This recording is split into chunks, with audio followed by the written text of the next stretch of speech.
a cold winter day in France in the year 1184, two men and a priest prepare a grave for a woman believed to have taken her own life. This woman happens to be Balian's wife, and he is a blacksmith, the half-brother of the priest. While the priest examines the woman's body, he stealthily takes her cross necklace. Meanwhile, crusaders pass by, heading toward a distant village.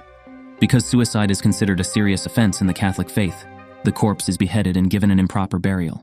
Balian, mourning the sudden loss of his wife and stillborn child, is freed from prison by the bishop's order. He visits his wife's grave, where the priest insults him, but Balian chooses to ignore the provocation. Returning home, he decides to let go of his family's belongings by burning them and resumes his work as a blacksmith with his apprentice. The Crusaders, led by Godfrey, the Baron of Ibelin, visit Balian. Godfrey introduces himself as Balian's father and offers to take him to Jerusalem. However, Balian declines the offer, causing Godfrey to leave, still hopeful that Balian might reconsider. The priest, overhearing their conversation, persuades Balian to leave the village in an attempt to claim Balian's property. Pushing too far, the priest reveals the custom of beheading those who died by suicide, preventing them from entering heaven. This revelation enrages Balian, leading to a violent confrontation in which Balian kills the priest and retrieves his wife's necklace. Seeking forgiveness and redemption for his and his wife's perceived sins, Balian catches up with Godfrey and expresses his desire to find solace in the Holy Land of Jerusalem. Godfrey takes Balian under his wing, teaching him the art of swordsmanship. Amidst their training, Godfrey's nephew interrupts, aiming to arrest Balian for the priest's murder. Refusing to surrender Balian, Godfrey's nephew engages in a brutal fight, resulting in the death of some of Godfrey's men and his own fatal injury by Godfrey's hand, who is also grievously wounded by a broken arrow. Continuing their journey toward Jerusalem, the Crusaders and Balian stop at the pilgrim camp on the road to Messina. Guy de Lusignan, Godfrey's stepson, and a potential heir to Jerusalem's throne through marriage to Princess Sibylla, rudely confronts and insults Godfrey during their rest at the camp. Upon reaching Messina, the port city to Jerusalem, the dying Godfrey bestows knighthood upon Balian as the Knight and Baron of Ibelin. He instructs Balian to serve the King of Jerusalem and its people. After a brief ceremony, Godfrey succumbs to his injury, and Balian sets sail for Jerusalem as per his father's wishes. However, a violent storm wrecks Balian's ship, leaving him and a horse as the sole survivors in a desert land. Claiming ownership of the horse, two Saracen horsemen, a master and a servant, Muslims, demand it from Balian. Refusing to yield the horse, Balian fights the master, leading to the master's demise. In urgent need of assistance to reach Jerusalem, Balian spares the servant's life, requesting his help to reach his destination. Upon finally arriving in Jerusalem, Balian graciously offers the servant the horse and freedom from slavery as an act of kindness. The servant acknowledges Balian's kindness and warns him that the Saracen he killed was a notable knight among their people, advising caution. While navigating the bustling streets, Godfrey's remaining men trail Balian, noticing he carries Godfrey's sword. Balian recognizes their presence, and they question him about Godfrey. His familiar responses satisfy the men, who accept him as the new Baron of Ibelin. As Balian settles in Jerusalem, Godfrey's servants warmly welcome him into their midst. Exploring the mansion, he marvels at its grandeur. Princess Sibylla later visits, seeking Balian. Rather than introducing himself, Balian humbly offers her a drink, and Sibylla, understanding his gesture, leaves without further exchange. Soon Balian meets Tiberius, the marshal of the office of Jerusalem, and a close friend of Godfrey. They discuss Saladin, the Saracen leader with a massive army, and the conflicts surrounding the peace pledged by the King of Jerusalem and Saladin. Balian also encounters King Baldwin IV of Jerusalem, afflicted with leprosy, who holds Godfrey in high regard as his teacher. Baldwin imparts wisdom to Balian, emphasizing that a person is the keeper of their own soul, regardless of whom they serve. The leper king shows Balian the fortifications of Jerusalem, seeking Balian's suggestions to enhance them. Balian adeptly offers ideas to fortify the walls, earning the leper king's admiration. Upon stepping onto his inherited land of Ibelin, Balian's initial task is to address the drought in his territory. He instructs his people to aid in constructing a drainage system for irrigation, aiming to improve crops and other resources in the land. Balian refuses the offer that would result in Guy's execution, unable to reconcile with the idea of causing his death. Sibylla, disbelieving Balian's decision, ends their relationship, foretelling that he'll regret his choice, believing there are times when committing a small evil serves a greater good. She leaves Balian heartbroken. Following the leper king's death, Jerusalem mourns. Sibylla unveils the leper king's disfigured face, shocked by the revelation. Guy, post the leper king's demise, pressures Sibylla to keep him by her side to safeguard her son's claim to the throne. Eventually, Sibylla's son ascends to the throne but soon shows signs of leprosy, plunging Sibylla into despair. Unable to accept her son's fate, she tragically poisons him, leading to her descent into depression and madness. Desperate to secure power, Guy, urged by Reynold, attempts to eliminate his rival, Balian, by sending men to assassinate him. Broken, Balian is defeated and collapses.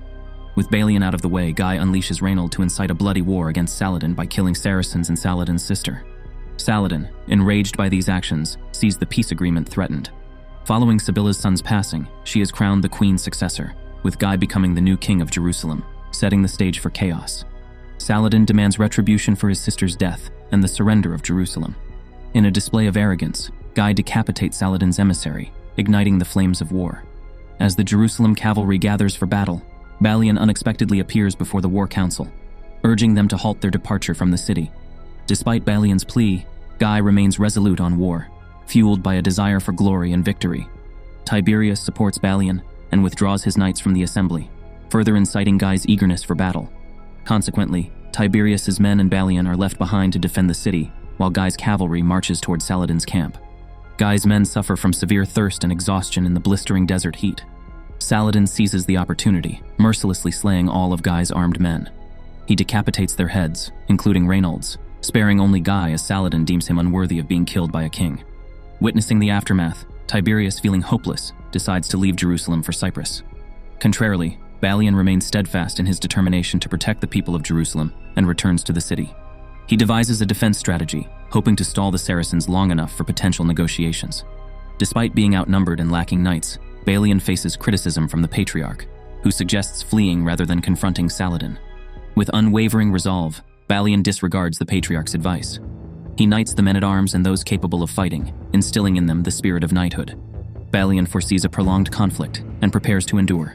When Saladin initiates the attack by launching fireballs at the city walls, Balian deliberately refrains from retaliation, reserving their strength for a counterattack the following day.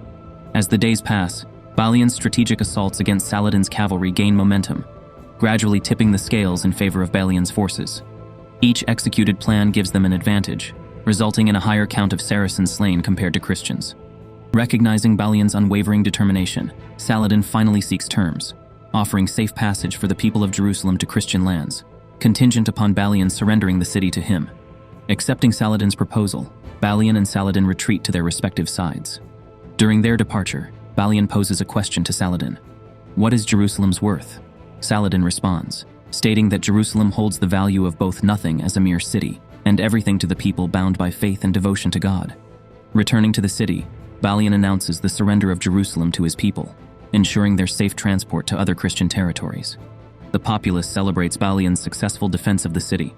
Inside, Balian seeks out Sibilla, informing her that despite Jerusalem's surrender, her brother's kingdom still lives on in the hearts of the people. He offers to come for her if she renounces her position as queen. As preparations are made to depart the city, a disgraced Guy confronts Balian for a final duel, a feeble attempt to challenge him. Balian accepts and defeats Guy, who is further humiliated. However, Balian spares him, leaving Guy with these words, "When you rise again, if you rise, rise a knight." As Saladin enters the city of Jerusalem, he marvels at its splendor and sanctity, allowing his people to settle into their new home. He respectfully picks up a cross from the ground and places it on a table as a gesture of reverence toward the Christian faith. Balian bids farewell to his Saracen friend, Saladin's chancellor, who returns the horse to Balian. Graciously accepting it for his journey, Balian leaves the city. Along the way, he encounters Sibilla among the march of the people. Despite being offered a ride as a queen, Sibilla declines, renouncing her title and walks hand in hand with Balian. Upon Balian's return to his home in France, he notices significant changes in the village. Reflecting on his experiences in Jerusalem and the guidance from Godfrey and the leper king, he appreciates the person he has become. Soon after, English knights visit Balian's village seeking his assistance in reclaiming Jerusalem from Saladin. Balian's reputation as the defender of Jerusalem has spread across Europe, but he humbly acknowledges himself as a mere blacksmith. The King of England introduces himself, and despite their quest, Balian chooses not to join them, opting to continue his own path. Thus, Balian, having been shaped by his experiences and the wisdom gained from his journey, decides to remain in his village as a humble blacksmith, choosing a life away from the allure of power and conquest.